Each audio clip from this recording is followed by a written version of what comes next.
Ketiga adalah singkatan dari keselamatan dan kesehatan kerja. Menurut Peraturan Pemerintah Nomor 50 Tahun 2012, pengertian keselamatan dan kesehatan kerja atau K3 adalah segala kegiatan untuk menjamin dan melindungi keselamatan dan kesehatan tenaga kerja melalui upaya pencegahan kecelakaan kerja dan penyakit akibat kerja. Bentuk lambang K3, palang dilingkari roda berdiri 11 berwarna hijau di atas warna dasar putih. Berikutnya ada materi tentang HSK atau K3 merupakan sistem yang bertujuan untuk menjaga keselamatan, kesehatan, dan lingkungan kerja agar terhindar dari kecelakaan serta penyakit akibat kerja. Dalam penerapannya digunakan berbagai jenis rambu sebagai media informasi dan pengingat bagi pekerja. Berikutnya ada materi tentang loto, lockout, dan take-out adalah teknik yang digunakan untuk mencegah energi terlepas yang membahayakan pada saat proses perbaikan peralatan.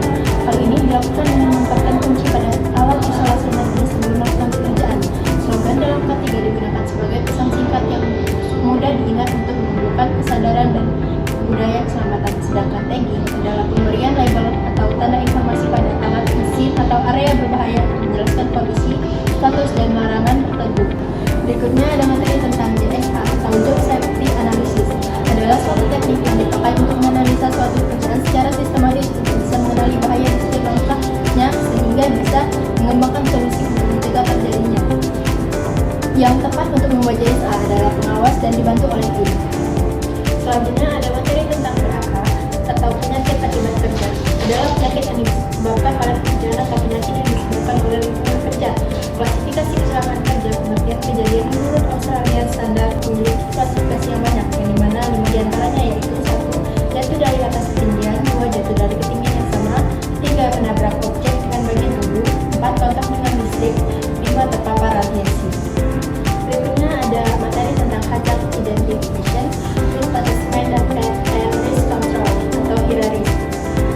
Merupakan salah satu cara mengidentifikasi potensi bahaya yang terdapat pada setiap jenis pekerjaan. Kemudian ada identifikasi bahaya, hazard identification. Identifikasi bahaya adalah upaya sistematis untuk mengetahui adanya bahaya dalam aktivitas organisasi. Berikutnya ada materi tentang CPR atau RGP. Jadi, apa itu CPR atau RGP? CPR atau Cardiopulmonary Resuscitation adalah tindakan pertolongan pertama pada orang yang mengalami henti nafas dan detak jantung karena sebab-sebab tertentu. CPR bertujuan untuk membuka kembali jalan nafas yang menyempit atau tertutup sama sekali. Teknik kompresi dada dan pemberian nafas buatan untuk orang-orang yang luka jantung atau pernapasannya terhenti. Materi selanjutnya ada AED, Automated External Defibrillator adalah sebuah alat medis yang dapat menganalisis irama jantung secara otomatis dan memberikan kejutan listrik untuk mengembalikan irama jantung jika dibutuhkan. AED memungkinkan lebih banyak orang untuk merespon keadaan darurat medis di mana defibrilasi diperlukan. Karena AED adalah perangkat portable sehingga memungkinkan menggunakan oleh orang non-medis yang memahami pemakaiannya. Selanjutnya ada materi P3K, merupakan pertolongan pertama yang harus segera diberikan kepada korban yang mendapatkan kecelakaan atau penyakit mendadak dengan cepat dan cepat sebelum korban dibawa ke tempat rujukan. P3K dibutuhkan untuk memberikan perawatan darurat sebelum pertolongan yang belum tetap diberikan oleh dokter atau petugas kesehatan lainnya. Berikutnya ada materi tentang Fire Safety and Firefighting. Definisi api adalah benda atau bahan bakar dalam bentuk padat, cair, atau gas yang memiliki titik nyala otomatis dan udara oksigen yang menjadikan nyala api membesar. Sedangkan kebakaran adalah api yang dinyalakan datar. Lalu ada alat yang bernama akar. Akar adalah alat pemadam api berbentuk tabung berisi bahan kimia yang ringan dijinjing dan mudah dibawa.